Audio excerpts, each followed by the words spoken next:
నమస్తే.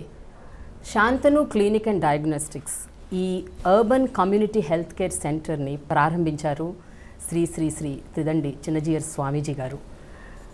దీంతోనే మనం చెప్పొచ్చు, అంటే ఒక హాస్పిటల్ అట్మాస్ఫియర్ కాకుండా ఒక ఫ్రెండ్లీ అట్మాస్ఫియర్లో పేషెంట్స్ని ట్రీట్ చేస్తే దాని వాల్యూ విలువ ఎలా ఉంటుంది అని చెప్పడానికే స్వామీజీ వాళ్ళు వచ్చారు. ఎందుకంటే నార్మల్ ఇనాగరేషన్స్ చాలా జరుగుతుంటాయి, బట్ ఇలాంటి ఒక కమ్యూనిటీ హెల్త్ కేర్ సెంటర్ గురించి అందరికీ తెలవాలంటే ఇలాంటి ఒక మహానుభావులు వస్తేనే దానికి ఒక శాంక్టిటీ, ఒక వాల్యూ ఉంటుంది. సో ఈరోజు ఈ టాపిక్ మీద ఒక చిన్న ప్యానెల్ డిస్కషన్ చేస్తున్నాము. మనతో ఉన్నారు శ్రీ శ్రీ శ్రీ త్రిదండి చిన్నజీయర్ స్వామీజీ గారు, అలాగే my home group chairman doctor Rameshwararao గారు, and Shantanu group clinic and diagnostic సెంటర్కి ఫౌండింగ్ పార్ట్నర్ డాక్టర్ అభినవ్ గారు. సో నమస్తే. ముందు స్వామీజీ, ముందు అసలు డిస్కషన్లోకి వెళ్ళే ముందు నాకు ఒక క్యూరియస్ క్వశ్చన్ అండి. అభినవ్ గారు శాంతను అని పేరు పెట్టారు. మహాభారతంలో శాంతను పేరుకి అందరికీ తెలుసు, ఆయన భీష్ముడి తండ్రి, పాండవులకి కౌరవులకి తాతగారు అని. కానీ అంతకు మించి ఎవరికీ తెలీదు శాంతను అసలు ఏమిటి, ఆయన విశిష్టత ఏమిటి, ఆయన ప్రాముఖ్యత ఏమిటి అనేది చాలామందికి తెలియదు. వారు ఏదో కారణంతో పెట్టుంటారు, బట్ మీరిచ్చే నిర్వచనం ఏంటి స్వామీజీ? ఎందుకు స్వామీజీ అదే అనుకున్నాను. దానికి కంపల్సరీగా ఒక విశిష్టత ఉండే మీరు ఆ పేరు పెట్టుంటారని నేను అనుకుంటున్నాను. కొంచెం అది కాస్త వివరిస్తే. శంతనుడు చాలా గొప్ప రాజు. చాలామంది రాజులు ఉంటారు, పెడుతుంటారు. అయితే శంతనుడికి ఉండేటువంటి ఒక శక్తి ఏంటంటే, తన కొడుకైనటువంటి భీష్ముడికి కాస్త తనకి ఉపకారం చేశాడు కదా అనేటటువంటి కృతజ్ఞతతోటి ఒక అద్భుతమైనటువంటి వరాన్ని ఇచ్చాడు ఆయన. మృత్యువు నీ దరిదాపుల్లోకి రాదు, నువ్వు కోరుకుంటే తప్ప. ఇది సామాన్యమైన వరం కాదు. మృత్యువుని జయించడం అనేటటువంటిది ఎవరికి సాధ్యం కాదు. ఈ నియమాన్ని పాటించాలి అని సాక్షాత్తు భగవంతుడే ఈ లోకంలోకి వచ్చిన ఏదో అవతారాలుగాను ఆయన కూడా కొంతకాలం ఉండి తర్వాత ఈ లోకపు నియమాన్ని గౌరవించి వెళ్ళాలి అని ఆయన కూడా అవతారాన్ని చాలించేసి వెళ్ళిపోవడమే మనకి తెలుసు. మృత్యువుని జయించడానికి తగినటువంటి శక్తి నీకు వస్తుంది. నువ్వు కావాలని కోరుకుంటే తప్పకుండా దాన్ని నువ్వు అనుసరించవచ్చును అని ఆయన వరం ఇచ్చాడంటే అది ఏ రకమైనటువంటి యోగ్యత కలిగి ఉంటుంది ఆయన మాట. మామూలుగా అయితే మనం కథలు చదువుకునేటప్పుడు వరాలు ఇచ్చారు, శాపాలు ఇచ్చారు అంటే కాబోచు అని we take it for granted. కానీ అతను కేవలం అట్లాగా ఏదో మాట పరంగానే ఇచ్చేసి ఉండడు అని మేము అనుకుంటాం. ఓకే. దాంతోపాటు దాన్ని అతను తన జీవితంలోకి అడాప్ట్ చేసుకోవడానికి వీలయ్యేటటువంటి ఏ కైండ్ ఆఫ్ ట్రీట్మెంట్ కూడా, ఆ ప్రాసెస్ కూడా ఆయన దానికి రివీల్ చేసి ఉంటాడు. ప్రాబబ్లీ తినే ఆహారం వల్లనో చేసే పనుల వల్లనో అతనికి ఇచ్చినటువంటి ఏవైనా కొన్ని రకాలైనటువంటి మరి పదార్థాలు ఏమిచ్చాడో ఆయన మనకి తెలియదు. వాటిని వాడడం వల్ల అతను ఆ యోగ్యత వాడుతున్నంత వరకు ఆ యోగ్యత కలిగి ఉంటాడు. ఇది నువ్వు ఎప్పుడైతే ఆపుతావో అప్పుడు నీకు మృత్యువు దగ్గరికి రావచ్చును. అంటే when you wish then only it comes to you. This is a kind of treatment probably what he did. ఇది శంతను చేసింది. ఇప్పుడు మనుషులు కోరుకునేది కూడా అదే కదా. ఇప్పుడు ప్రతివాడికి ఇప్పుడు ఈ రోజుల్లో భయం ఎందుకు వస్తుంది? మృత్యువు. అందరూ కూడా హాస్పిటల్స్లోకి ఎందుకు వెళ్ళిపోయి చేరిపోవాలని అనుకున్నారు? మొన్న కోవిడ్ సెకండ్ వేవ్ వచ్చినప్పుడు ప్యానిక్ ఎందుకు వచ్చింది? లైఫ్, జీవితం పోతుందేమో. గాలి కాసేపు అందకపోతే ఏదో కుంభకం చేసి నేను ఎంతసేపు అయినా గాలిని బిగపట్టి ఉండగలిగే సాధన చేస్తాను అని అనుకోలేదు కదా ఎవరు. ఇది ఎక్కడ దొరుకుతుందా, పోదాం, ఎక్కడ దొరికితే పోదాం అని అనుకుంటూ హాస్పిటల్స్కి చుట్టూ తిరిగారు కదా. ఎందుకు ఆనందయ్య అని మహానుభావుడు అంత ఫేమస్ అయిపోయాడైనా? దాన్ని ఏదో ఒక రకమైనటువంటి ఒక సాధన చేత దూరం చేయగలిగాడు ఆయన. ఆ భయాన్ని దూరం చేయగలిగాడు. సో మనిషికి కావాల్సింది ఏంటంటే భయాన్ని దూరం చేయుట. మొట్టమొదటి చేసినటువంటి ఎక్స్పెరిమెంట్ అది శంతను చేశాడు. And he was very successful also. భీష్ముడికి యుద్ధరంగంలో 10వ రోజున పడిపోయాడు ఆయన. అవును. కానీ తర్వాత సుమారుగా 45 రోజుల పాటు అతను అలా ఉండగలిగాడు అతను. మరి ఆ సన్నివేశంలో అయితే ఇంకొకడైతే ఉండేవాడు కాదు. కానీ తనకి స్వచ్ఛంద మరణం అనేటువంటిది ఆయన చేతిలో ఉంది కనుక అంతవరకు దాన్ని ఆయన ఎక్స్టెండ్ చేసుకోగలిగాడు. సరే, ఆ తర్వాత నేను వెళ్ళాలి అని నిర్ణయం చేసుకున్నాడు కనుక వెళ్ళాడు ఆయన. ఇప్పుడు మనం చేయగలిగిన పని ఏమిటి? ఒక clinic. Abhinav wanted to start a clinic, diagnostic center. దేనికోసమని? ఎవరు ఆ రకమైన భయంతో వస్తారో వాళ్ళ భయాన్ని తీర్చాలి, వాళ్ళకి ఏదైనా ఒక మార్గాన్ని చూపాలి. So that is their main motto. So దానికి the name is very much appropriate. అందుకోసం దానికి ఆ పేరు పెట్టాను జరిగింది. అయితే స్వామీజీ, నాకు అంటే గత కొంతకాలంగా ఒక క్యూరియస్ క్వశ్చన్ ఎప్పుడు నన్ను ఇట్లా తొలుస్తూ ఉంటుంది. ఈ పాండమిక్ ఈ 2 yearsలో ఇంకా అది కొంచెం ఎక్కువైంది. అదేమిటంటే ఫస్ట్ వేవ్, సెకండ్ వేవ్ టైంలో కూడా మీరు నిత్యం ఒక్క క్షణం విరామం తీసుకోకుండా మీరు రెగ్యులర్గా ప్రజల్ని కలుస్తూనే ఉన్నారు. వాళ్ళు మీ బ్లెస్సింగ్స్ కోసం వస్తూనే ఉన్నారు. అంటే అందరికీ ఉందేమో పాండమిక్ భయం, కానీ మీకు కానీ మీ చుట్టుపక్కల ఉన్న వాళ్ళకి కానీ మీ భక్తుల్లో కానీ అది అంటే ఈ సుమంతకు కూడా కనిపించలేదు. దానికి అంటే there could be some strong reason. నాకేమనిపిస్తుందంటే మీరు ఏదో సమ్ వెరీ రిచువల్ ప్రోటోకాల్స్ ఏవో ఫాలో అవుతున్నారు. అది నాకు కొంచెం మాకు అందరికీ చెప్తే కొంచెం బాగుంటుందని. అంటే ఏ రకంగా మిమ్మల్ని కానీ మీ చుట్టుపక్కల ఉన్న వాళ్ళ ఆరోగ్యం కోసం మీరు అసలు what are the steps that your taking? ఇదేం పెద్ద సీక్రెట్ ఏం కాదు. దానికి సీక్రెట్ ప్రోటోకాల్స్ ఏమేమి ఫాలో అవ్వట్లేదు. అలా అంటే మళ్ళీ ఇప్పుడు ఆ సీఎంఆర్ వాళ్ళు ఎవరు వాళ్ళు మనం పట్టుకుంటారు. సో అలాంటిది ఏం లేదు. ఎప్పుడైనా మనిషికి మనసులో ధైర్యం అనేది కలిగితే 90% బలం వచ్చినట్టే లెక్క. ఇప్పుడు ఈ రోజుల్లో మన వాళ్ళు కోరుకునేది ఏమిటి? Immunity power. Right. The more immunity power you possess, the more the virus goes away from you. ఇది అందరూ చెప్తున్నారు కదా.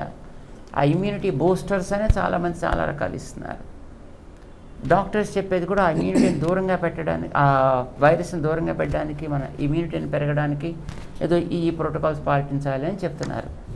ఆహారాది నియమాలు కానీ మరొకటి కానీ ఎవరైనా కోరుకునేది ఒకటే, ఇమ్యూనిటీ పెరగాలి. ఇమ్యూనిటీ అంటే ఏమిటి? అదే మనం బీపీ ఇలా నొక్కుతుంటే లోపల ఇలా పైన పాదరసం పెరిగినట్టుగా అలాగే ఉండదు. అది మనిషికి మనస్సులో కలిగేటటువంటి ఒక ధైర్యం, ఒక విశ్వాసం.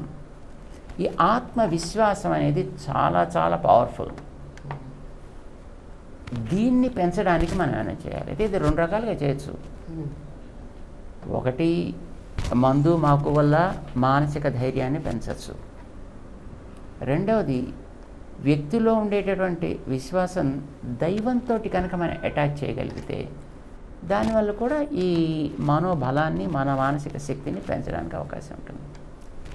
మేము మొదటి దాన్ని ప్రయారిటైజ్ చేయలేదు, ఎందుకంటే చేసేవాళ్ళు చాలామంది ఉన్నారు కనుక. ఇప్పుడు శ్రీకృష్ణదేవరాయల వారిని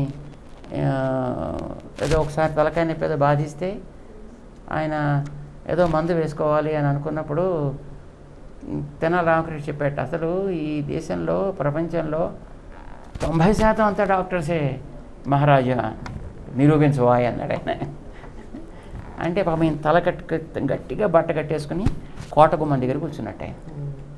వచ్చేవాడు ఈయన ఫేమస్ వ్యక్తి కదా, వచ్చేవాడు వెళ్ళేవాడు చూడటం, అరే రామకృష్ణ వారు మీకేమైనా తలకైనా భరించలేకపోతే పోనీ కాస్త మిరియాలు సొంటి వేసుకోబోయారండి అని ఒకడు, ఏదో కాస్త ఇంకోటి ఏదో వేసుకోబోయారా అంటే వచ్చి వెళ్ళిన ప్రతివాడు ఏదో సలహా ఇచ్చినవాడే. ప్రతివాడు ఈ సలహాలు ఇచ్చేవాళ్ళు ప్రపంచం చాలామంది ఉన్నారు. ఆ సలహాలు మనం ఇవ్వాల్సిన అవసరం లేదు అని అనుకుని సో ఇక మనం చేయగలిగిన పని ఏంటంటే మనోబలాన్ని పెంచుకోవడానికి కావాల్సినటువంటి దైవీపరమైన కార్యక్రమాలు ఏదైనా కొంత చేయగలిగితే it is a kind of diversion. మనిషికి బలం దేనివల్ల వస్తుంది? చెడు ఆలోచించకపోతే వస్తుంది, చెడు చూడకపోతే వస్తుంది, చెడు దగ్గరికి పోకపోతే వస్తుంది, మంచిని అనుకుంటే వస్తుంది, మంచిని చేస్తే వస్తుంది, మంచి సన్నివేశంలో ఉంటే వస్తుంది.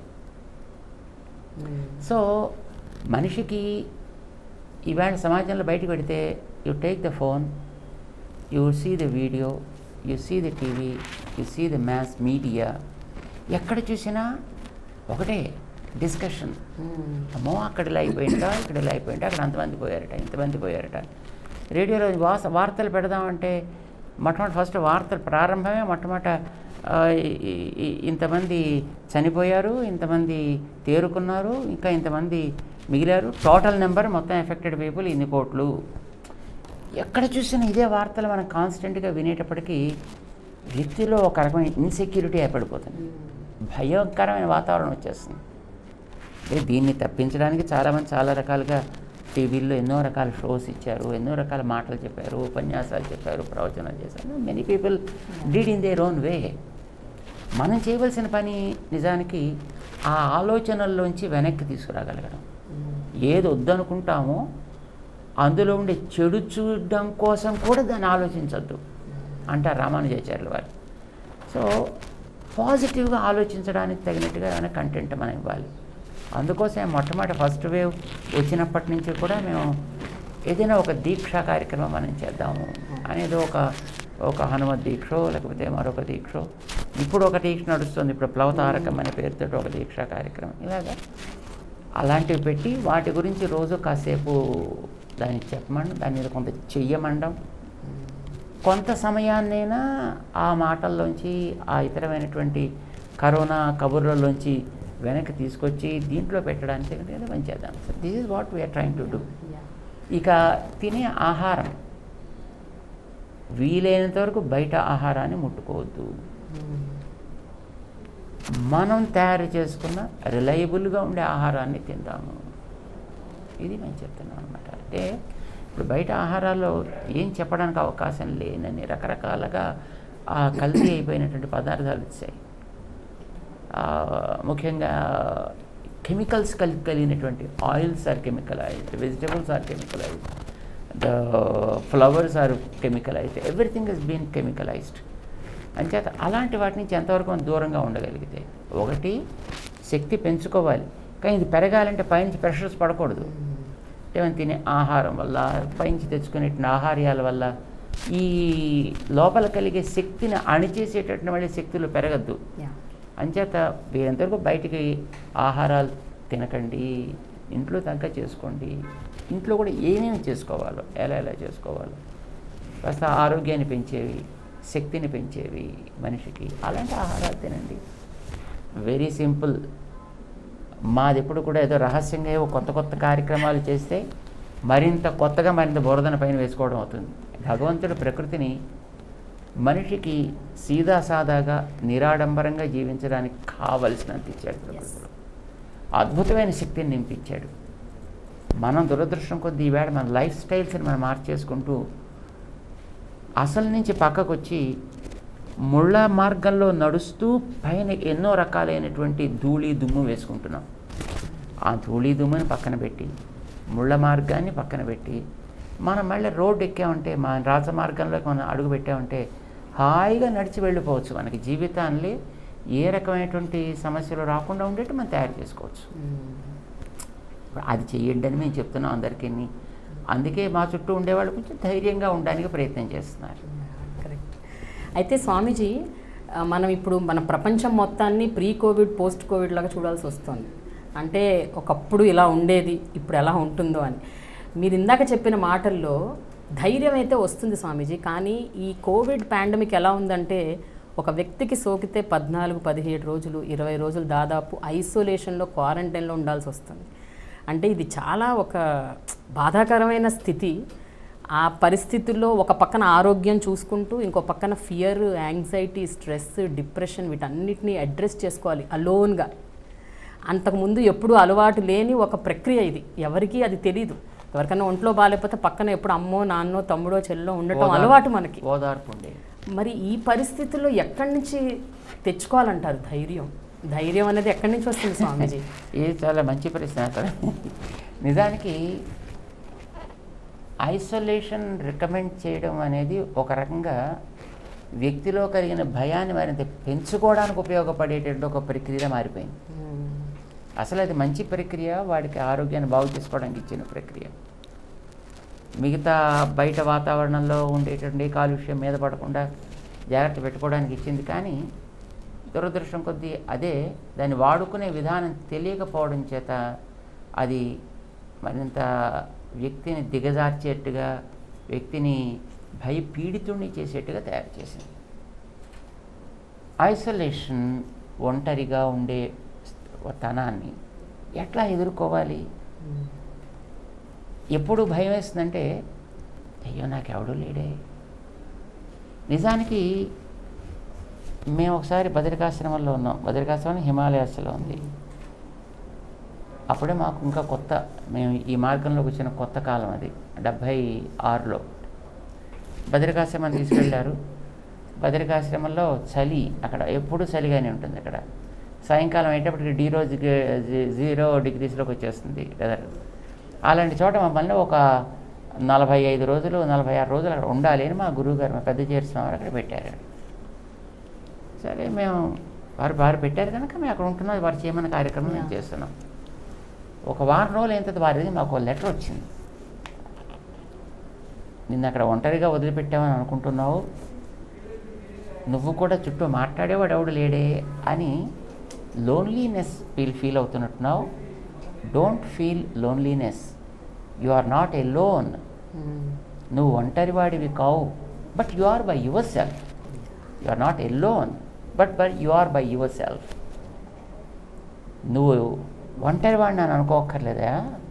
ఎందుకనంటే ఇంత ప్రపంచాన్ని నడిపించేటటువంటి భగవంతుడు, ఆయన ఎప్పుడు ఒంటరిగా ఉండడు. ఆయన ఎప్పుడు తన పరివారంతో పాటు ఉంటాడు. అంత పరివారంతో ఉండే భగవంతుడు నీ హృదయంలో ఉన్నాడు. సో నువ్వు ఎలా ఒంటరివాడు ఎట్లా అవుతావు? ఆ లోపల ఉన్నాడని కలిగే విశ్వాసాన్ని బలపరిచే పనులు ఏమైనా చేసుకో. అంచేత రోజు పొద్దున్నే అనుష్ఠానం కాగానే ఇదిగో ఈ గ్రంథాలను చదువు అని, ఏమేమి చదవాలో ఎలా చదవాలో దాన్ని రికమెండ్ చేసేదాన్ని. ఆ తర్వాత మేము ఆల్మోస్ట్ 1.5 months మేము అక్కడ ఉన్నాం. And we never felt alone at all. So వ్యక్తికి ఐసోలేషన్ విధించినప్పుడు చేయాల్సిన పని ఏమిటంటే, మనకి అదృష్టం కొద్దీ అద్భుతమైనటువంటి లిటరేచర్ ఉంది. వ్యక్తిగతంగా బాగుపడటానికి, కుటుంబపరంగా బాగు చేసుకోవడానికి, సామాజికంగా మనని మనం ఇన్వాల్వ్ చేసుకోవడానికి, కావలసిన జ్ఞానం పొందడానికి కూడా అద్భుతమైనటువంటి సాహిత్యం ఉంది. అన్ని భాషల్లోనూ అందుబాటులో ఉంది. ఇది కేవలం ఏదో సంస్కృతానికే పరిమితం, లేకపోతే తెలుగుకే పరిమితం, లేకపోతే తమిళంకే పరిమితం అనేటువంటి ప్రశ్న ఏం లేదు. అన్ని భాషల్లోనూ అవైలబుల్గా ఉంది. అలాంటప్పుడు మనకి ఆ సమయాన్ని మనం దాన్ని తెలుసుకోవడం కోసం, ఇంప్రూవ్ చేసుకోవడం కోసం కనుక మనం వాడితే, my God, time is not enough. ఇప్పుడు మేము కాళ్ళలో చక్రాలతో పుట్టాం. అంటే ఎక్కడ ఒక పూట ఒక చోట కూర్చునే బతుకు కాదు మాది. అలా అలా అలా అట్టే పెట్టలేదు మమ్మల్ని ఎప్పుడు. పొద్దున్న ఇక్కడ ఉంటే మధ్యాహ్నం అక్కడ, సాయంకాలం అక్కడ, అట్లా తిరుగుతూ ఉండేవాళ్ళం. But during the first wave of the Covid నుంచి ఆల్మోస్ట్ ఇప్పటిదాకా ఎక్కడో ఒక చోటకి పరిమితం అయిపోయి ఉంటున్నాం మేము. ఓకే. అప్పుడప్పుడు ఇటు అటు ఎక్కడ చిన్న చిన్న కార్యక్రమాల దృష్ట్యా అవసరాన్ని బట్టి వెడుతున్నప్పటికీ కూడా, but we're most of the times are very much permitted, very much limited. కానీ ఇలా ఉంటుండే మాకు టైం చాలటలేదు. మాకు లిటరల్లీ. ఏదో చేసుకోవాల్సిన పనులు సరే ఈవేళ ఇది చేద్దామని కూర్చుంటే, అనుకున్న పనిలో కొద్ది పని కావడానికే మాకు ఎంతో టైం పడుతుంది. కాక ఇంకా చేయవలసిన పనులు ఇంకా ఎన్నో మిగిలిపోయాయా అని అనిపిస్తుంది. అసలు we kept our cells busy, we kept our people also busy with the things that we're suppose to do. I think this common for everybody. అంటే వ్యక్తులు ఏదో తన ఉద్యోగం, తన ఫ్యామిలీ, తన పిల్లలు, తిండి, ఇది తప్ప ఇంకా మరి ప్రపంచం లేదు అని అనుకోవడం చేత ఈ ఐసోలేషన్ పీరియడ్లో వీటి నుంచి దూరంగా పెట్టేటప్పటికి they got frustrated or they are total drowned in the fear, but which is not right. నిజానికి ఆ సమయాన్ని ఇప్పుడు వర్క్ ఫ్రమ్ హోమ్ కనుక ఎవరికైనా ఉన్నట్టయితే do it for certain time what ever is recommended and then that is over. అది అయిపోయిన తర్వాత మిగతా టైం అంతా నీకు ఇంట్లో వాళ్ళతో నువ్వు కలవక్కర్లే. ఎందుకంటే అలాంటి ఐసోలేషన్ ఉండే వాళ్ళకు కూడా టైమ్లీ ఏవో అందిస్తూనే ఉన్నారు తినడానికి. కరెక్ట్.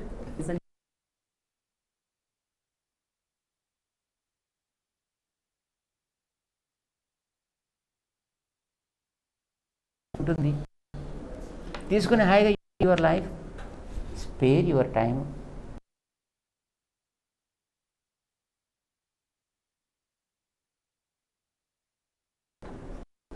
మనం చూసి ఉండట్లేదు.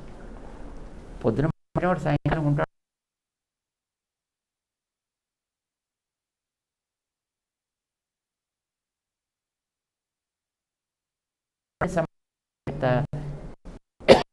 జీవితం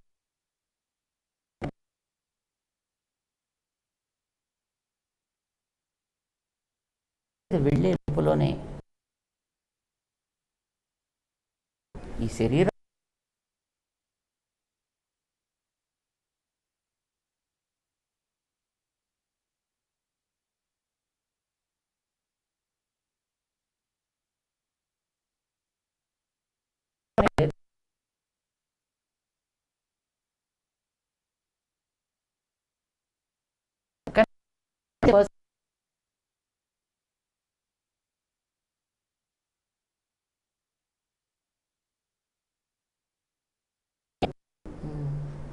కనుక పర్పస్ తీరే లోపల దీంతో చేయాల్సిన పనితో సవ్యంగా చేయి.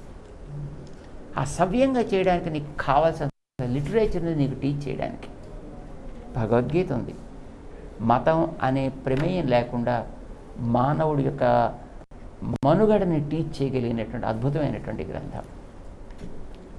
నీ ప్రవర్తనని నీకు టీచ్ చేస్తుంది, నీ ఇన్నర్ మెకానిజం అంతటిని నీకు టీచ్ చేస్తుంది, నీ చుట్టూ ఉండే వరల్డ్ మెకానిజం నీకు టీచ్ చేస్తుంది, నీకు దానికి ఉండే రిలేషన్షిప్ని టీచ్ చేస్తుంది. Try to understand it. దాన్ని ప్రాక్టికల్గా చేసి చూపించిన రామాయణం లాంటి గ్రంథాలు ఉన్నాయి. పోనీ ఇప్పుడు ఇదేదో డ్రై వేదాంతంలాగా ఉంటుంది, శుష్క వేదాంతంలాగా భగవద్గీత అంటే బస్ అద్భుతం అవుదండి అని అనుకుంటే, అందమైన కథలో దాన్ని ఇమిడ్చి దాన్ని ప్రాక్టికల్గా చూపించిన రామాయణం లాంటి గ్రంథాలు ఉన్నాయి. అందంగా తెలిపేటటువంటి చిన్నపిల్లల ఆటలు లాంటివి చెప్పేటువంటి భాగవతం లాంటి గ్రంథాలు ఉన్నాయి. నీకు థ్రిల్లింగ్ కావాలి, పెద్ద డిషన్ కావాలంటే చెప్పే భారతం లాంటి గ్రంథాలు ఉన్నాయి.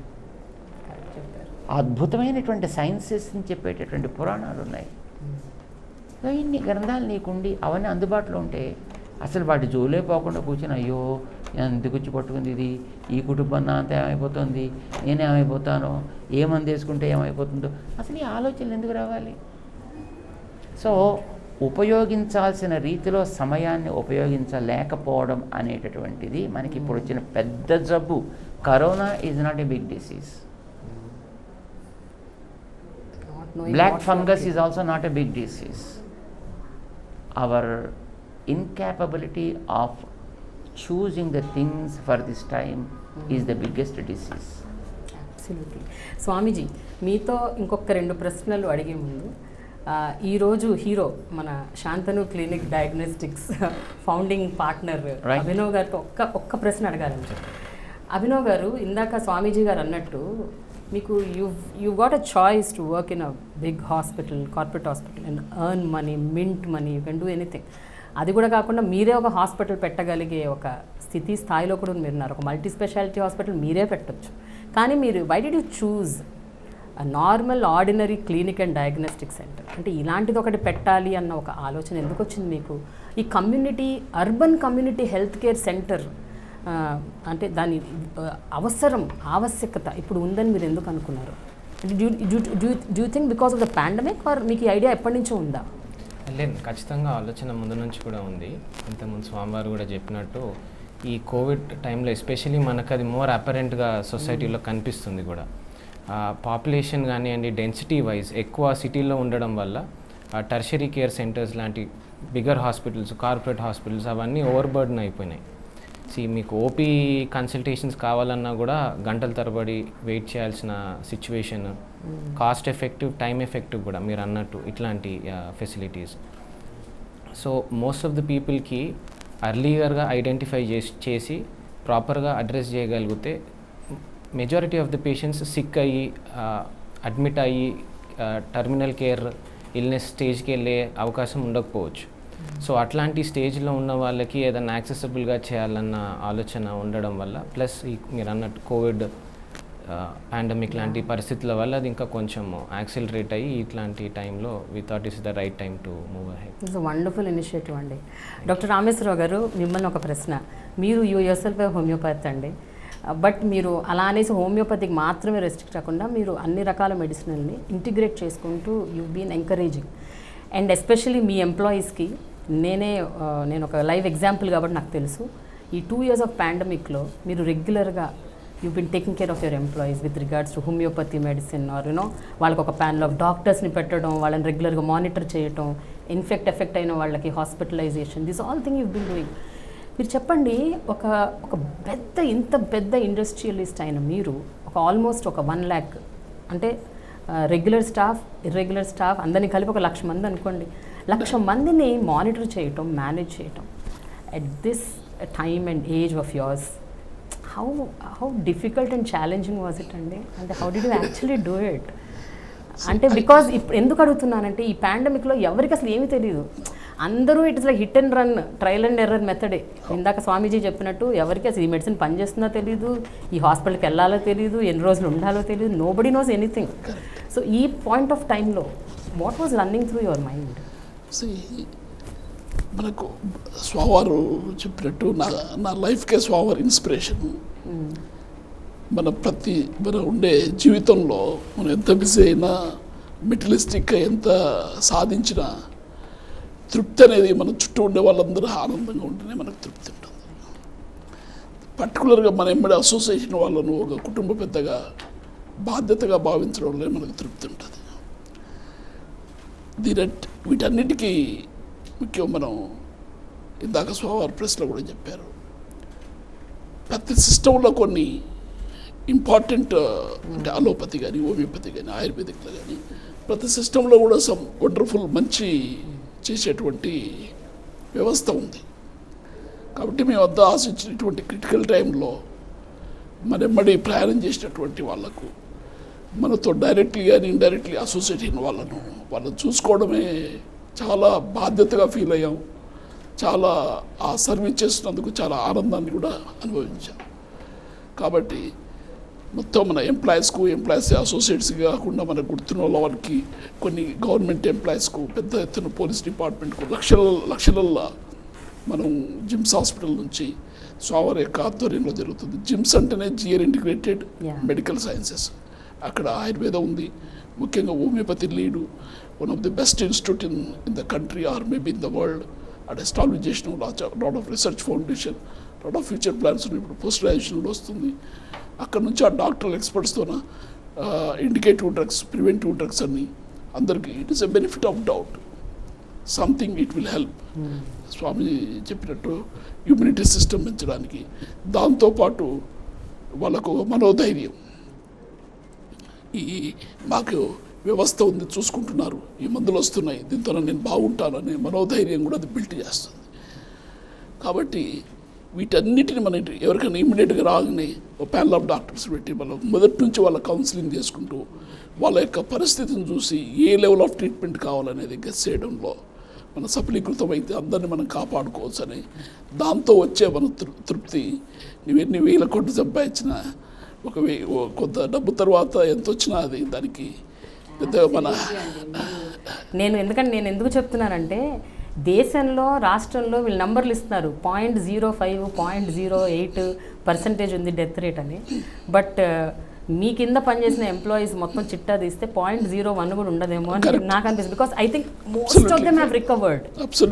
అబ్సల్యూట్లీ చాలామంది చాలా క్రిటికల్ స్టేజ్లో కూడా అటువంటి వాళ్ళకి ఆ టైమింగ్లీ తీసుకుపోయి లైఫ్ సపోర్ట్తో వచ్చి మళ్ళీ రికవర్ అయిన వాళ్ళు కూడా ఉన్నారు. మొత్తం కొంతమంది లంగ్స్ ఫెయిల్ అయ్యి వాళ్ళు డాక్టర్ కాదన్న కానీ హోమియోపతి కాంబినేషన్ చేసి వాళ్ళకి డయాబెటీస్, కాంప్లికేటెడ్ డిసీజ్ కూడా సక్సెస్ఫుల్గా బయటకు వచ్చిన వాళ్ళు ఉన్నారు. అందుకే స్వామివారు చెప్పినట్టు మనకు మన మీద విశ్వాసం ఉండాలి, దైవం మీద విశ్వాసం ఉండాలి, మనం చేసే పని మీద నమ్మకం ఉండాలి, తృప్తి ఉండాలి. అండ్ మీలాంటి సంస్థలు ఇచ్చే ధైర్యం కూడా ఉండాలి. ఎంప్లాయీస్కి ఆ ధైర్యం ఉండాలి. స్వామీజీ చెప్పినట్టు ఏదో ఒక ధైర్యం మనం ఒక ఆసరా తీసుకోవాలి కదండి. అంతే కదా. We have to depend or surrender to something, otherwise it's not possible. ఇప్పుడు నా యాక్టివిటీస్ ఏం చేసినా, ఎంత పెద్ద యాక్టివిటీ చేసినా నాకు ఈజీ అనిపిస్తుంది. ఎందుకంటే నా వెనకాల స్వామీజీ గ్రేస్ బ్లెస్సింగ్స్ ఉన్నాయని. కాబట్టి నాకు పరిపూర్ణమైన నమ్మకం ఇది సక్సెస్ అవుతుందని. చాలామంది నేను చేసే విషయాన్ని నా పక్కన వాళ్ళు ఉన్నవాళ్ళు, నా కుటుంబం వాళ్ళు కూడా భయపడుతూ ఉంటారు. నాకు ఆ భయమే ఉండదు. ఎందుకంటే పరిపూర్ణమైనటువంటి విశ్వాసం ఏం చేయాలి, ఆ ఫెయిత్ ఉంటే. God is nothing but faith, God is everything. But మనకు నమ్మకం ఉంటే భగవంతుడు మన ఎప్పుడు ఉంటాడు. దానికి బెస్ట్ ఎగ్జాంపుల్ ప్రహ్లాదుడు ఇంపెకబుల్ ఫెయిత్. దెన్ నేను అంత వ్యవస్థను ఒక వ్యక్తి ప్రేమతోన, తండ్రి ఎన్ని శిక్షలు వేసినా తండ్రి కూడా మోక్షం కావాలని కోరుకుంటాడు. అంటే ప్రతి అణువులో దైవత్వాన్ని చూడగలుగుతాడు. స్వామీజీ ఖాజాగూడ ప్రాంతంలో ఇది నెలకొల్పారు. నేను ఎందుకు చెప్తున్నానంటే ఒక జాగ్రఫికల్ ఏరియాని దృష్టిలో పెట్టుకుని, హైదరాబాద్లో ఖాజాగూడ లాంటి ప్రాంతాలు చాలా ఉన్నాయి. ఎక్కడ ఏముంటాయి, కటిక పేదరికం ఉంది, అత్యంత ధనికులు ఉన్న ప్లేస్. అంటే it is a mix and match of, it is a diversified culture of communities. పేదవాళ్ళు ఉన్నారు, మధ్య మిడిల్ క్లాస్ వాళ్ళు ఉన్నారు, upper middle class and high IT మొత్తం హబ్ అంతా ఇక్కడే ఉంది. సో ఇట్లాంటి ఒక డైవర్సిఫైడ్ కమ్యూనిటీస్కి ఇలాంటి ఒక urban community health care centre అన్నది ఎంతవరకు నిజంగా బెనిఫిషియరీ అనుకుంటున్నారు మీరు? How beneficial it is? Actually ఆయన అడగాల్సిన క్వశ్చన్ అది. ఆయన already he knows everything, but మీరు ఒక స్పిరిచువల్ లెవెల్లో చెప్తారని మిమ్మల్ని అడిగారు. That's all right. నిజానికి ఎక్కడికో తీసుకెళ్ళి ఒక రూరల్ ఏరియాలో ఇలాంటిది పెడితే వాళ్ళకి దీని మీద నమ్మకం కలగడం కష్టం అవుతుంది. అలాంటి కార్పొరేట్స్ మధ్యలో పెడితే వీడిక్కడికి ఎందుకు వచ్చాడు ఇక్కడికి అన్నట్టుగా వాళ్ళు చూస్తారు. వీళ్ళకి ఒక రకమైన ఇన్ఫీరియారిటీ కాంప్లెక్స్ వాళ్ళు క్రియేట్ చేస్తారు. So they have to choose a via media place which is not to a high end area, not to a low end area. So they need to have a center which is reachable to everybody. But now Kazagooda is a very very reachable area. Ato financial district nunchi reachable, itu high tech city nunchi reachable, itu urban areas Shad Nagar వైపు నుంచి ring road లోకి ఎక్కాడంటే నేరుగా వచ్చి ఇక్కడే దిగుతాడు ఇక్కడ. So Khajaguda area ఇది అన్ని వైపులకి కూడా ఇది ఎందుకంటే అందుకని ఆ ఫ్లైఓవర్స్ అని ఇప్పుడు ఇక్కడికి వచ్చి ఎండ్ అవుతున్నాయి. ఇప్పుడు కొత్తగా రాబోయే ఫ్లైఓవర్స్ కూడా ఇక్కడికి వచ్చి ఎండ్ అవుతున్నాయి ఇప్పుడు. So he choose probably a very very wonderful area which will fall in the eyes of anybody who is in need at a very very reasonable and reachable cost. I think that is what is needed. అంటే జనరల్గా అండి ఒక community health అన్నది పోయి ఇప్పుడు corporate health ఎక్కువ వచ్చేసింది. అంటే గత 10 ఏళ్ళుగా చూసుకుంటే అంటే there is no complaints, it's like you know that is how it evolves, అంటే వరల్డ్ ఇవాల్వ్స్, ఇది కూడా ఇవాల్వ్ అయింది. బట్ స్టిల్ ఇది భారమేనండి, జనాలకి భారమే, హాస్పిటల్స్ కూడా భారమే. ఇప్పుడు ఎవరికో చిన్న ఇష్యూ వచ్చినా డైరెక్ట్గా మల్టీ స్పెషాలిటీ హాస్పిటల్కే ఉరుకుతున్నారు. ఎవరికి లోకల్గా ఒక చిన్న క్లినిక్ కానీ ఒక ఫ్యామిలీ డాక్టర్ కానీ, మనకు ఆ కల్చర్ కూడా పోయింది. ఫ్యామిలీ డాక్టర్ కల్చర్ కూడా we last over the years. So ఇటువంటివి ఇంకెన్ని రావాలంటారు? అంటే హెల్త్ సిస్టంలో ఎలాంటి మార్పు రావాలి కమ్యూనిటీ? ఇందాక అనుకున్నాం కదా, ఇప్పుడు పిహెచ్సి సెంటర్స్ ప్రతి విలేజ్కి కూడా రీచ్లో ఉన్నాయి, ఏర్పాటు చేశారు. ఏ కాలంలో ఏర్పాటు చేశారో మాకు తెలియదు, కానీ but they are in a non functional stage. దాన్ని ఎవరు ప్రయారిటీ ఇవ్వట్లేదు, దానికి ప్రిఫర్ చేయట్లేదు, ఎందుకంటే అక్కడ కావాల్సిన ఇన్ఫ్రాస్ట్రక్చర్ లేకపోతుంది అక్కడ. సో ఇన్ఫ్రాస్ట్రక్చర్ అక్కడ క్రియేట్ చేయాలి అట్లీస్ట్ ఇలాంటి సిచ్యువేషన్లో. ఇప్పుడు అమెరికా లాంటి కంట్రీస్ ఉన్నాయనుకోండి, ఒక 10,000 ఫ్యామిలీస్ ఉన్నాయంటే అక్కడ ఒక బిగ్ హాస్పిటల్, అక్కడ ఒక చిన్న కరెక్ట్, అంటే వాళ్ళకి ఆ సర్వీసెస్ కోసం వాళ్ళు ఎక్కడికి పోనక్కర్లేదు, వాళ్ళు అలా అక్కడ అందుకోగలుగుతారు.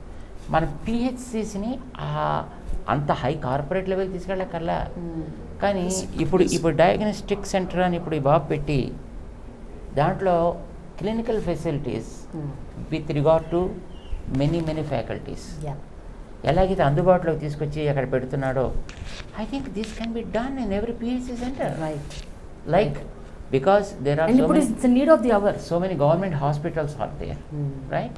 And in those hospitals no doctor is unqualified. ఇప్పుడు కార్పొరేట్ హాస్పిటల్స్లో ఒకవేళ కొంతమంది ఎవరైనా నార్మల్ డాక్టర్ తీసుకుని వాళ్ళు ఆ లెవెల్కి వాళ్ళని తీసుకెళ్తారు, కానీ గవర్నమెంట్ హాస్పిటల్స్లో ఉండే వాళ్ళంతా హైలీ క్వాలిఫైడ్ డాక్టర్సే ఉంటారు. ఇలాంటి వాళ్ళకి రొటేషన్లో షిఫ్ట్స్ వేసి ఒక్కొక్క రోజు ఒక్కొక్క పిహెచ్సి సెంటర్కి వెళ్ళి వర్క్ చేసి అక్కడ అందుబాటులో వాళ్ళకు ఉండేట్టుగా చేయగలిగితే పెద్ద డాక్టర్ వస్తున్నాడు అనగానే ఒక విశ్వాసం కలుగుతుంది. వండర్ఫుల్ అండి, అబ్సల్యూట్లీ. సో పిహెచ్సిస్ని ఆ లెవెల్కి తీసుకువెళ్ళడం అనేటటువంటిది ఇప్పుడు చాలా చాలా నీడ్ ఆఫ్ ది అవర్. అందులోనే ఇప్పుడు ఏమైనా ప్రాబ్లం, ఇప్పుడు రేపు వచ్చేదంతా వానాకాలం రాగానే చాలా వరకు ఎండమిక్ ప్రాబ్లమ్స్ వస్తుంటాయి, ఎపిడమిక్ ప్రాబ్లమ్స్ వస్తుంటాయి. ఇలాంటి వాటికి ఇప్పుడు ఏంటి, ఇదివరకు పెద్ద జ్వరం వచ్చేసినా ఎవరు పట్టించుకున్నారు కాదు. ఇప్పుడు ఎవడైనా కొంచెం అన్నాడంటే టక్కున వాడికి ఇలా డౌట్, ఎవడైనా పొరపాటున తుమ్మాడంటే వాడికి ఏమైపోతుందో భయంతో ముందు మల్టీ స్పెషాలిటీ హాస్పిటల్కి వెళ్ళిపోతారు, పక్కన ఉన్న డాక్టర్ని. కానీ నిజానికి ఈ ఎపిడమిక్ అండ్ ఎండమిక్ ప్రాబ్లమ్స్ లాంటివి జనరల్గా ఇప్పుడు ఈ వానాకాలం రాగానే వస్తుంటాయి. ఇలాంటి వాటిని కూడా మీట్ చేయడానికి కార్పొరేట్ హాస్పిటల్స్ అంటే మీరు అన్నట్టుగా ఇట్ ఈస్ చాలా difficult for them to manage. దానివల్ల ఏమవుతుంది, నిజంగా అంత సీరియస్ అవసరం ఉండేవాడికి అక్కడ అవకాశం లేని సిచ్యువేషన్ ఏర్పడుతుంది. దాన్ని అవాయిడ్ చేయాలంటే ఈ సామాన్యంగా అడ్రస్ చేయగలిగినటువంటి సమస్యలని ప్రతి దాని మీద కోవిడ్ స్టాంప్ వేయకుండా అది జలుబుగా చూడగలగాలి, జ్వరాన్ని జ్వరంగా చూడగలగాలి, కోవిడ్గా చూడొద్దు. అందుకోసం దాన్ని వాస్తవ స్థితిని అసెస్ చేయగలిగే కెపాసిటీ ఉండేటటువంటి సీనియర్ డాక్టర్స్కి డ్యూటీస్ వేయాలి, పీజీ స్టూడెంట్స్కి డ్యూటీస్ వేయాలి. ఇప్పుడు పీజీ స్టూడెంట్స్ అన్ఫార్చునేట్లీ ప్రతివాడు సిటీలోనే కోరుకుంటున్నాడు. ఎక్కడైనా వాళ్ళకి రూరల్ ఏరియాస్లోనూ అక్కడ వాళ్ళకి డ్యూటీస్ వేసినా వాళ్ళు కాదు మాకు ఇక్కడే కావాలని ఏదో రకంగా మేనేజ్ చేసుకుని వాళ్ళు మళ్ళీ సిటీకి వచ్చేస్తున్నారు. తప్పనిసరిగా in all probably what is a systems, అది హోమియో కానివ్వండి, ఆయుర్వేదిక్ కానివ్వండి, యునానీ కానివ్వండి, అలోపతిక్ కానివ్వండి, అందులో పీజీస్ అందరికీ కూడా రూరల్ ఏరియాస్లో వెళ్ళి వర్క్ చేయగలిగేటటువంటి కంపల్షన్ ఏర్పాటు చేసి అక్కడ మళ్ళీ రికమెండేషన్స్ అవసరం లేకుండా పని చేయకుండా. మరి వీళ్ళు అంత దూరం వెళ్ళిన తర్వాత వాళ్ళకి ఇక్కడ ఇన్ఫ్రాస్ట్రక్చర్ లేకపోతే, ఇవ్వదలుచుకున్నటువంటి మినిమం ట్రీట్మెంట్ కూడా ఇవ్వడానికి ఫెసిలిటీస్ లేకపోతే దే డెఫినెట్లీ గెట్ డిసప్పాయింటెడ్. అంచేత వాటిని ఆ స్థాయికి తీసుకొచ్చి వీళ్ళని అక్కడ ఏర్పాటు చేస్తే ప్రతి పిహెచ్సి సెంటర్ కూడా ఇప్పుడు డయాగ్నోస్టిక్ అండ్ క్లినికల్ సెంటర్ లాగా తయారవుతుంది. అంచేత కొత్త సెంటర్స్ నేను రావాలని మేము అంటలే, బట్ ఉన్న వాటన్నిటిని కూడా మీరు ఆ రకంగా మనం ఎన్నెన్నో వందల కోట్ల వేల కోట్ల రూపాయలు ఇంటి మీద ఖర్చు పెడుతున్నాం. ఇది ప్రయారిటీ అంటారు. ఇప్పుడు హెల్త్ అనేది top priority, top most prioritised item అయిపోయింది ఇప్పుడు ఇంటర్నేషనల్గా. అందులోనూ పాపులేషన్ అధికంగా ఉండేంటే మన భారతదేశం లాంటి దానికి ఇది వెరీ వెరీ డయర్ నీడ్ ఇది. అంచేత మిగతా వాటిని వేటినైనా ఒకవేళ పెట్టవలసి వస్తే పక్కకి పెట్టైనా ఈ పిహెచ్సి సెంటర్స్ అన్నిటిని కూడా ఎలివేట్ చేయాల్సినటువంటి need. Early diagnosis, early treatment solves the complication from illness to wellness. Yes, అంటే ఎంత ఎర్లీగా వాడికి వచ్చిన వెంటనే ఎంత త్వరగా వాడిని మనం ఐడెంటిఫై చేసి దాన్ని మనం ట్రీట్ చేయగలిగితే అంత త్వరగా వాడు మిగతా కాంప్లికేషన్స్లోకి వెళ్లకుండా ఉంటాడు. అందరికీ తెలిసినది, ఎర్లియర్ ద బెటర్. దానికి రీచ్ అక్కడ ఉండాలి. స్వామీజీ, ముగ్గురికి ఫైనల్ లాస్ట్ క్వశ్చన్. అభినవ్, మీతో మొదలు పెడతాను. బస్తీ దవాఖానాల గురించి మనం విన్నాం. హైదరాబాద్లో దెర్ ఆర్ సో మెనీ. ఇప్పుడు పిహెచ్సి ఎట్లయితే రూరల్లో ఉన్నాయో హైదరాబాద్లో బస్తీ దవాఖానాలు ఉన్నాయి. బస్తీ దవాఖానాలకి మీ క్లినిక్కి ఏంటి తేడా ఏంటి? What is the difference? Because అక్కడ కూడా సేమ్ ఇట్లాగే మల్టీ ఫ్యాసెటెడ్ డాక్టర్స్ ఉన్నారు, అన్ని ఇంటిగ్రేటెడ్ మెడిసిన్ ఉంది, మొత్తం అక్కడ ఇలాగే జరుగుతుంది, సెటప్ ఇలాగే ఉంది. So how different is it from that system? అంటే బస్తీ దవాఖానాల్లో నాకు అక్కడ అనుభవం అంత లేనప్పటికీ పర్సనల్ లెవెల్లో ఒక పేషెంట్తో ఇంటరాక్ట్ అయ్యే అవకాశం డాక్టర్కి ఎంతవరకు దొరుకుతుంది అనేది నాకు. Yeah, I think there is just 1 or 2 doctors, main people. ఇక్కడ మీకు ఈ ఒక్కొక్క డాక్టర్ ఉన్నట్టున్నారు. Yeah, I think we have specialist coming round the clock and accessibility ఎక్కువ ఉండడం వల్ల మోర్ ఇంటర్పర్సనల్ రిలేషన్షిప్ పేషెంట్ తోటి ఉన్నప్పుడు వాళ్ళకి కూడా యాక్సెసిబుల్గా ఉండే అవకాశం ఎక్కువగా ఉంటుందని. ఈవెన్చువల్గా మీరు ఏమన్నా ఇట్లా ఫ్యామిలీ డాక్టర్ కల్చర్ని ఏమన్నా ఎస్టాబ్లిష్ చేద్దాం అనుకుంటున్నారా? డెఫినెట్లీ అండి. అంటే ఇంతకుముందు నేను అన్నట్టు అట్లా ఒకసారి పర్సనల్ రిలేషన్షిప్ డెవలప్ అయినట్టయితే ఆటోమేటిక్గా వాళ్ళని ఎక్కువ వరకు అప్రోచ్ అయ్యే అవకాశం ఉంటుంది. అంతేకాకుండా మోర్ టువర్డ్స్ పర్సనలైజ్డ్ మెడిసిన్గా కూడా ట్రీట్ చేయొచ్చు. And as you already said, ఇప్పుడు ఏదో ఇల్నెస్ వస్తేనే మనం హాస్పిటల్కి వెళ్ళి ట్రీట్మెంట్ తీసుకునే స్టేజ్కి టువర్డ్స్ వెల్నెస్ సొసైటీ మూవ్ అయిపోయింది ఆల్రెడీ. సో అట్లాంటి ఆ పర్స్పెక్టివ్లో these can help as a platform for these things. Rameshwararao గారు, ఇప్పుడున్న సొసైటీలో మీరు చూస్తున్నారు, ఇట్స్ న్యూక్లియర్ ఫ్యామిలీస్ అండి, జాయింట్ ఫ్యామిలీస్ కల్చర్ చాలా తగ్గిపోయింది. ప్రతి ఒక్కళ్ళు ఉద్యోగాన్ని చేస్తున్నారు, మా wife and husband, and it's busy life, morning till evening చాలా బిజీగా ఉంటున్నారు అండ్ విపరీతమైన స్ట్రెస్ లెవెల్స్ ఉంటున్నాయి. మీరు అంటే 40 ఏళ్ళ మీ అంటే ఇంత long span of your business ఆంటర్ప్రినర్షిప్లో మీరు ఏం అడ్వైజ్ ఇస్తారండి ఇప్పుడు యంగ్స్టర్స్కి? How to go for a work life balance? ఈ స్ట్రెస్ని ఎట్లా బీట్ చేయాలి? అసలు మీరు ఎలా బీట్ చేస్తారు? ఇన్ని వ్యాపారాలు, ఇన్ని మేనేజ్ చేస్తున్నారు, ఇంతమందితో your dealing, how do you beat your stress? And ఈ వర్క్ లైఫ్ బ్యాలెన్స్ అన్నది కొంచెం ఒక 2-3 టిప్స్ ఏమైనా ఇవ్వగలిగితే అట్లీస్ట్ హెల్త్ని కాపాడుకుంటారు చాలామంది. లక్కీలీ స్వామిజీ గ్రేస్తాను, నాకు బీపీ లేదు, షుగర్ లేదు. I'm now 66 years. Being so many things which I've been varied businesses which I've been started and managing. See, it's all mindset. మనము భగవద్గీతలో చెప్పినట్టు ఆ ధర్మాన్ని చేసే వరకే, దాన్ని ఒక పర్సనల్ లెవెల్లో తీసుకొని మైండ్ మీదకి తీసుకోవద్దు అనేది నా భావన. Failure success both we should enjoy equal అనేది నా ఫిలాసఫీ. ఫెయిల్యూర్ రాగానే గుళ్ళల్లో కొయ్యి మొక్కులు పెట్టి ఇవి పెట్టి అవి పెట్టి చేసే బదులు failure also we should enjoy it. Life is beautiful, life god given life is very beautiful. That is all for mind సెట్టే కదా, హౌ యూ రిసీవ్ ఇట్. ఆ సక్సెస్ అయినప్పుడు కూడా మరీ ఎక్కువ ఎగ్జైట్మెంట్ అయితే కూడా అది కూడా మంచిది కాదు. కాబట్టి it's all you have to start from mind mental you have to be more strong. దానికి దైవము, గురువులు, ఆచార్య వ్యవస్థ తోడైతే అయితే నా పర్సనల్ ఎక్స్పీరియన్స్తో మనం ఏ సమస్యనైనా చాలా హ్యాపీగా పరిష్కరించుకోవచ్చు అనేది నా పర్సనల్ అనుభవం. కాబట్టి నేను కూడా ఇది నా సక్సెస్ రేట్ని బట్టి నేను అందరికి కూడా ఇదే అడ్వైజ్ చేస్తాను. తర్వాత మీరు అన్నట్టు ఫ్యామిలీ లైఫ్లో కలిసి ఉండడం అనేది life with lot of compromise. భార్య భర్త కూడా ఎన్నో డిఫరెన్స్ ఒపీనియన్స్ ఉంటాయి, కూర్చొని మాట్లాడుకుంటే పరిష్కారం అయితే. థర్డ్ పర్సన్ ఎంటర్ కానియద్దు. సమస్య ఒకరితో ఉంటే వారితోనూ 1-to-1 కూర్చుంటేనే అయితే. థర్డ్ పర్సన్ ఎంటర్ అయితే అది అగ్రవేట్ అవుతుందని నేను భావించేది, నేను ఫాలో చేసేది కూడా అదే. కాబట్టి అందరు కలిసి ఉంటే ఒకరికి సమస్య వచ్చినప్పుడు ఒకరు సపోర్టివ్ ఉంటారు, ఒకరు ఉన్నారనేది భరోసా ఉంటుంది. అందుకే నేను ఆర్గనైజేషన్ కూడా I deal all like my own colleagues, including my attender and driver.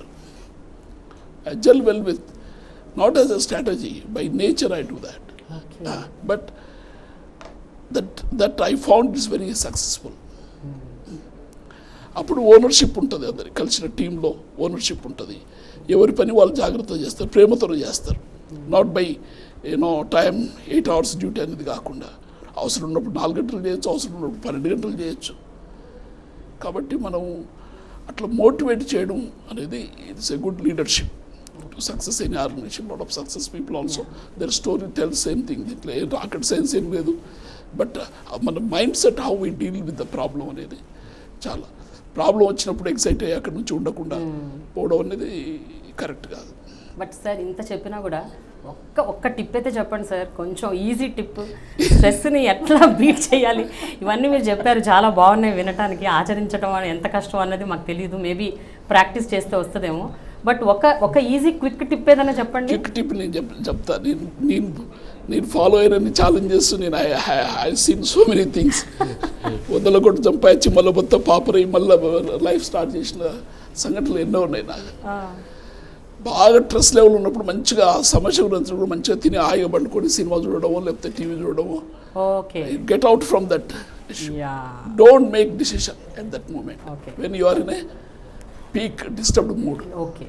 Just enjoy. It's పెట్టే ఆ సమస్య అక్కడ ఏదేమన్నా కానీ లిమిట్. హ్యాపీగా నిద్రపోవడమో లేకపోతే మూడు బాగుంటే మంచి సినిమా నీకు ఇష్టం ఉన్న సినిమా వేసుకొని చూడడము. ఎందుకంటే మైండ్ సెటిల్ అవుతుంది.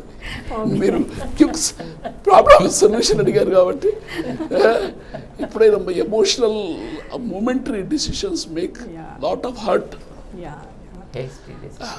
తర్వాత ఏ రంగంలో అయినా మూమెంటరీ, ఇప్పుడు ఇద్దరు తగాద పడతారు అన్నదమ్ములు, 1 గంట 2 గంటలు ఆ సమస్య ఆలోచించకుండా ఇంకో సమస్య పోయేస్తే మైండ్ సెటిల్ అవుతుంది. అరే నేను అంత ఎమోషనల్ అట్లా చేసి ఉండేవాడిని కాదు. అప్పుడు you know how to resolve your self. Okay. Everybody's talent, everybody's intelligent. భగవంతుడు అందరినీ సమానమైనటువంటి ఇది ఇచ్చాడు. బట్ దాన్ని మనం ఎట్లా ప్రాక్టికల్గా, అందుకే మనకు ఈ గురు పరంపర వ్యవస్థ గ్రామాలలో ఉండేది. వాళ్ళు టీచ్ చేసేవాళ్ళు how to address the problem అనేది. How to address the problem. చదువు అని అంటే ఓన్లీ పుస్తకాలు చదువుకోవడం చదువు కాదు. మన జీవితంలో వచ్చే సమస్యను ప్రతి ఒక్క దాన్ని మనం ఆలోచించి ఆ పరిస్థితుల ప్రభావంలో పడకుండా ఒక మంచి మేనర్లో ఎట్లా సాల్వ్ చేసుకోవడానికి అక్కడనే గురు వ్యవస్థ, ఆచార్య పరంపర, దైవం ఇవన్నీ పనిచేస్తాయి అనేది నా నమ్మకం. Thank you sir. నేను అదే ప్రాక్టీస్ చేస్తున్నాను. స్వామీజీ, ఆఖరి ప్రశ్న. కోవిడ్ పాండమిక్ నిగూఢంగా ఒక బలమైన ఆధ్యాత్మిక చింతన అయితే తీసుకొచ్చింది జనాల్లో. అంటే ఒంటరిగా ప్రపంచంలోకి వస్తాం, ఒంటరిగానే వెళ్ళిపోతాం అన్నది ఈ 2 ఏళ్ళలో బాగా అర్థమైపోయింది అందరికీ. ఎందుకంటే చనిపోయిన వారు అలాగే ఒంటరిగా చనిపోయారు. ఎవరి తోడు లేకుండా, కుటుంబ సభ్యుల ఆసరా లేకుండా చాలామంది పాపం ప్రాణాలు పోగొట్టుకున్నారు. మీరేం చెప్తారు స్వామీజీ? అంటే ఒక ట్రాన్స్ఫర్మేషన్, ఇన్నర్ ట్రాన్స్ఫర్మేషన్ అన్నది, లైఫ్ స్టైల్ చేంజెస్ అన్నది వ్యక్తిలో, వ్యవస్థలో ఎలా రావాలంటారు? ఇవన్నీ ఏంటంటే బై ఫోర్స్ వచ్చాయి. బట్ ఫోర్స్ లేకుండా అప్నే అప్ ఇన్నర్ ట్రాన్స్ఫర్మేషన్.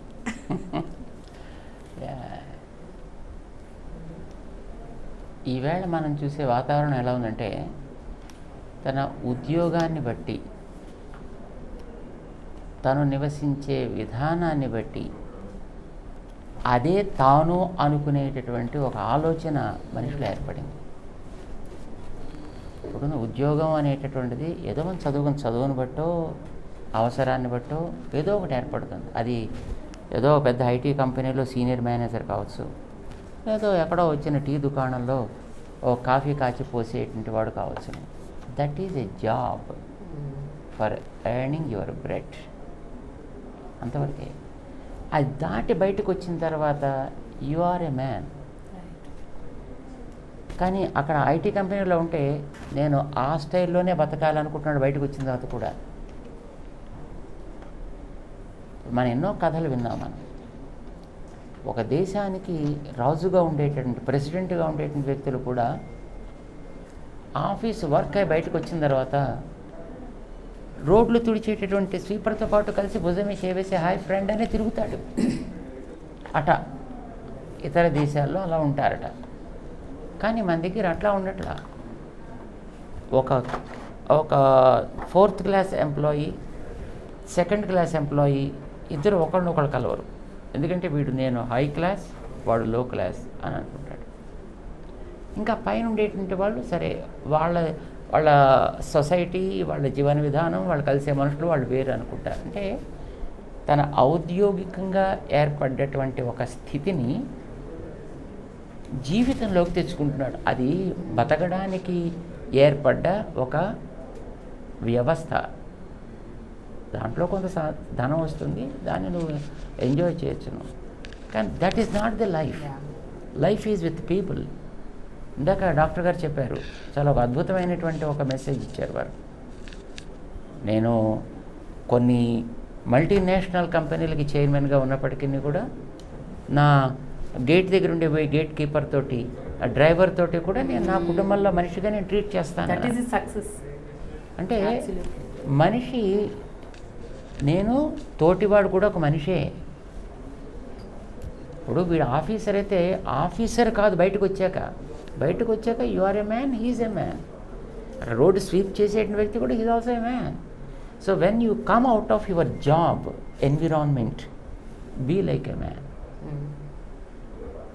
కానీ ఇప్పుడు ఆ ఆలోచన సెటప్ పోయింది. ఇప్పుడు దురదృష్టం కొద్దీ చిన్న గ్రామంలోంచి ఉద్యోగం కోసం సిటీకి వచ్చిన తర్వాత, గ్రామంలోకి వచ్చిన తన ఇంటి వాళ్ళతో కూడా తాను సభ్యుడిగా కలవలేకపోతున్నాడు. అక్కడ కూడా తనని ఒక పెద్ద ఆఫీసర్గా వాడు ట్రీట్ చేయాలన్నట్టుగా భావిస్తున్నాడు. ఇది చాలా దురదృష్టకరమైనటువంటి ఆలోచన విధానం. You are a man, you came from the society, live with the society, live with the people. I think probably ఈ ఆలోచన మనిషికి వస్తే ఈవేళ మన సమాజంలో చూసేటువంటి life style diseases 60% or 80% of diseases will go. Okay. మనకి ఇంత ఐసోలేటెడ్గా బతకాల్సి రావడానికి కారణం కూడా అదేనండి. ఎందుకంటే మనం ఆ స్థాయిలో మనల్ని చూసుకుంటాం కనుక పక్కవాడిని ఎంటర్టైన్ చేయడానికి కూడా మనకి ఇష్టం ఉండదు. నేను మామూలుగా ఏదో ఒక ఆరోగ్యానికి తగినటువంటి విధానం చెప్పేవాడిని నేను కన్సల్ట్ చేయాలనిపించదు. ఎందుకంటే నేను చేసే ఉద్యోగాన్ని బట్టి నేను ఆ హైలీ కార్పొరేటెడ్ దాంట్లోనే నేను ఉండాలి తప్ప, నాకు దగ్గు వచ్చినా, తుమ్ము వచ్చినా, జ్వరం వచ్చినా కూడా నేను అక్కడే ఉండాలి తప్ప, మామూలుగా నాకు మందు ఇచ్చేటటువంటి నా వెల్ విష్ అయినటువంటి చిన్నప్పటి నుంచి చూసిన డాక్టర్ దగ్గర నేను వెళ్ళకూడదనే ఆలోచన ఉంది వ్యక్తిలో.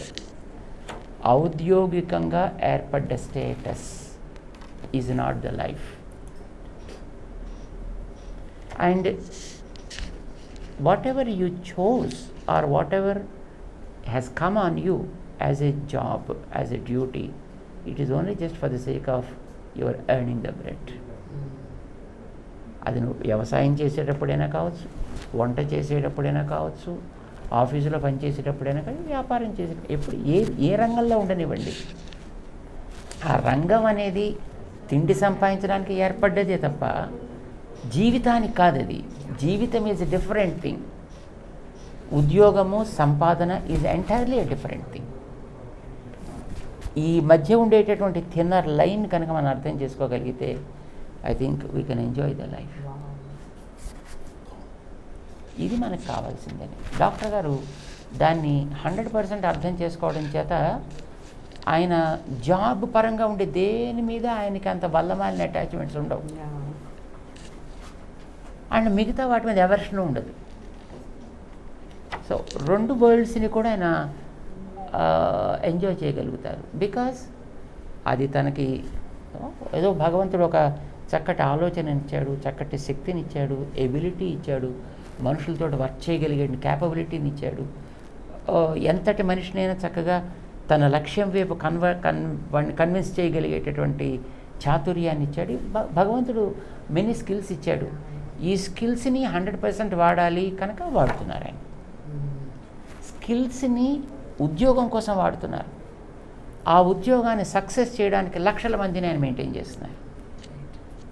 But that is for the sake of earning bread and giving bread to others. But he enjoying the life also. Life is different, entirely different than those things. మనకి చిన్నప్పుడు కథ చెప్పేవారు. ఓ పెద్ద దేశానికి అధినేత అయినటువంటి ఓ రాజుగారి భార్య చాలా అద్భుతంగా అందరి ప్రేమని చూరగొనేదిట. నువ్వు ఎలాగ ఇంత ప్రేమను చూరగొంటున్నావు అని అడిగాట ఆవిడ్ని. కథ చిన్నప్పుడు మనం పుస్తకాల్లో చదువుకున్నాం. ఆవిడ రోజు ఏం చేస్తున్నారు, అట్లా ఎలా జీవిస్తుంది చూడడానికని వెనకాతల ఓ ఇద్దరు సిఐడిస్ని కూడా పెట్టారు. ఆవిడ రోజు తన ఇంట్లో ఒక చిన్న రూమ్, పూజా మందిరం లాంటి ఏదో రూమ్లోకి వెళ్ళి అందులో కాసేపు కూర్చొని వస్తూ ఉండేదిట. ఏముంది ఆ రూమ్లో అని తర్వాత ఆవిడెప్పుడు బయటికి వెళ్ళినప్పుడు మెల్లిగా మన వాళ్ళు ఇప్పుడు డూప్లికేట్ తాళాలు తయారు చేయగలిగే కెపాసిటీ ఉంది కదా, అప్పటి నుంచి ఉంది అది. వాళ్ళు డూప్లికేట్ తయారు చేసిన తలుపు తీసి చూస్తే అందులో ఒక మంచి ముఖమలు పెట్టి చిరిగిపోయిన గుడ్డలు దాంట్లో ఉన్నాయి. ఆ చిరిగిపోయిన గుడ్డలు కట్టుకునే స్థితిలో ఉండేటటువంటి ఆ పిల్లని రాజుగారు పెళ్లి చేసుకున్నాడు. రాజుగారు పెళ్లి చేసుకుని వచ్చిన తర్వాత మరి ఇన్ని రకాల సుఖాలు, మంతులు, మంది, మార్బలం, మాట అంటే పనిచేసే స్థితి ఉంటే అది ఎక్కడ జ్ఞాపకం ఉంటుంది? అయినా అది నా మొదటి స్థితి, ఇది నాకు పైన ఆరోపితం,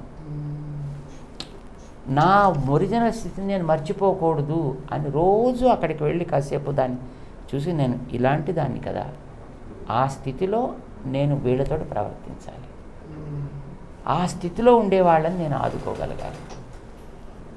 సో ఇది ఆవిడికి మనసులో కలగడం కోసం చేశాను చిన్నప్పుడు కథ. అది మామూలు కథలా మనకు కనిపిస్తుంది, కానీ నిజానికి there is a lot which we can learn today. ఈవేళ చూడండి, మీరు ఇప్పుడు hitech city around financial district Gachibowli ఈ ఏరియాకి వచ్చామంటే you are in different world, you are in all together different world. But ఈ డిఫరెంట్ వరల్డ్ అనేది నీకు ఉద్యోగం కోసం ఏర్పడ్డదే కానీ జీవితానికి కాదు. జీవితం ఈజ్ ఎ డిఫరెంట్. అంచేత మన జీవితాన్ని గుర్తించాలి, ఉద్యోగంగా ఎంజాయ్ చేయాలి. ఉద్యోగంలో వచ్చే స్ట్రెస్ని ఆఫీసులో ఉండే ఫైల్స్ తోటే, ఆఫీసులో ఉండే కంప్యూటర్స్ దగ్గరే జాగ్రత్తగా దాంట్లోనే ఆ ఫైల్ క్లోజ్ చేసి ఇంటికి వెళ్ళాలి. అది తీసుకుని ఇంటికి వెళ్ళకూడదు. ఇంట్లో ఉండేది పట్టుకొచ్చి అక్కడ దాంట్లో పెట్టకూడదు. అంచేత వర్క్లో ఇది మనం దురదృష్టం కొద్దీ విదేశాల్లోనే మనం గమనిస్తున్నాం. అది ఇప్పుడు మన దేశంలో ఎందుకునో మాటలకే పరిమితం అయిపోయింది. నిజానికి అది మన దగ్గర నుంచి ప్రారంభమైంది, కానీ మనం మాటల్లో దాన్ని ఆపేసాం. ఉద్యోగంలో నువ్వు ప్రవేశించి 9:30కి నువ్వు ఆఫీస్లో అడుగుపెట్టావు, మధ్యాహ్నం లంచ్ కోసం నీకు హాఫ్ అన్ అవర్ కావాలి, సాయంకాలం నీకు 5 o'clock ఆఫీస్ క్లోజ్ అయిపోయి నువ్వు బయటికి రావాలంటే ఉన్నంతవరకు తలెత్తకుండా నీ పనిని నువ్వు కాన్సన్ట్రేట్ చేసి ఫోకస్డ్గా చేయగలవా? ఆ ఫోకస్తో నువ్వు ఎవరితో మాట్లాడాలో వాళ్ళతో మాట్లాడగలవా? ఇంకా నో ఆలోచన లేకుండా, నో డైవర్షన్ లేకుండా. ఇది మేము చాలామంది ఇతరులు చూసాము. ఇప్పుడు మన రామానుజుల వారి విగ్రహం తయారు చేయడానికి, మన రామ సహస్రాబ్ది చేయడానికి చాలామంది వచ్చారు బయట నుంచి, ఆ విగ్రహాన్ని నిర్మాణం చేసిన వాళ్ళు. వాళ్ళ ఆఫీస్లో చాలా పెద్దవాడు, జనరల్ మేనేజర్ అంటారు వాళ్ళు అక్కడ వాళ్ళ దేశంలో. అలాంటి వాడు వచ్చి పక్కన కూర్చున్న వాడిని కేర్ కూడా చేసేవాడు కాదు. నా పని ఇదంటే ఆ పని మీద వాడు చేస్తుంటేవాడు. ఆ పైనుండే వ్యక్తి వచ్చిన వీడితో పాటు వాడు కూడా కోవర్కర్ లాగే పనిచేసేవాడిని. కల్చర్, వర్క్ ఎథిక్స్ అంటారు మనకి. వాడు సరిగ్గా టైంకి ఎక్కేవారు, మళ్ళీ కరెక్ట్గా టైంకి దిగేవారు, దిగిన తర్వాత మళ్ళీ వాళ్ళు మనకు కనిపించేవారు. That is their personal life, this is their job. మన ఇప్పుడు ఈ రెంట్కి ఉండే డిస్టెన్స్ ఏమైనా మర్చిపోతున్నాం. నిజంగా మనిషికి వేళ ఏర్పడే అన్ని రకాలు, ఇప్పుడు మీరు అన్నారు చూడండి, వర్క్ స్ట్రెస్, వర్క్ లోడ్. ఈ వర్క్ లోడ్ ఏంటి? నీ కప్పు 100 ml అయితే 100.01 ml కూడా దాంట్లో పట్టదు. Overflow. Simple logic, very simple logic. Natural law. అంచేత నీకు 100 ml కప్ అయితే 100 ml దాటి దాంట్లో ఒక్క డ్రాప్ కూడా నీకు దాంట్లో ఎక్కనే ఎక్కదు. మరి ఎక్కనప్పుడు నీకు స్ట్రెస్ ప్రశ్న ఏమిటి? Your capacity is 100 ml, work for 100 ml. ఎందుకు వచ్చింది ప్రాబ్లం? నువ్వు 10 ml పనిచేస్తున్నావు, 90 ml అక్కలేని చెత్త చెదారంతో గడుపుతున్నావు. ఇప్పుడు ఈ 10 ml దాటి 1 ml ఎక్కువ అయ్యేటప్పటికి you start feeling it as stress. కానీ నీ కెపాసిటీ 100 ml అన్నప్పుడు why can't you use that 100 ml as 100 ml only? Then where is the question of stress? Extra comes, definitely you can't do it, you won't do it. Absolutely. ఈ డిఫరెన్స్ని గమనిస్తే చాలా మంచిది సమాజానికి అనేదే మా appeal to all the working communities. Thank you so much Swamiji, really it means a lot. ఎందుకంటే చాలామంది motivate అయ్యి ఎంతో కొంత at least if they start from today some change. And మీరు అన్నట్టు you should never forget your roots మర్చిపోని రోజే మీ ఆనందం, ఆరోగ్యం అన్నీ అక్కడి నుంచి వస్తాయి. You feel very nice from inside. చాలా సంతోషం. థ్యాంక్ యూ సో మచ్ అండి, చాలా థ్యాంక్స్. జై శ్రీమన్నారాయణ. జై శ్రీ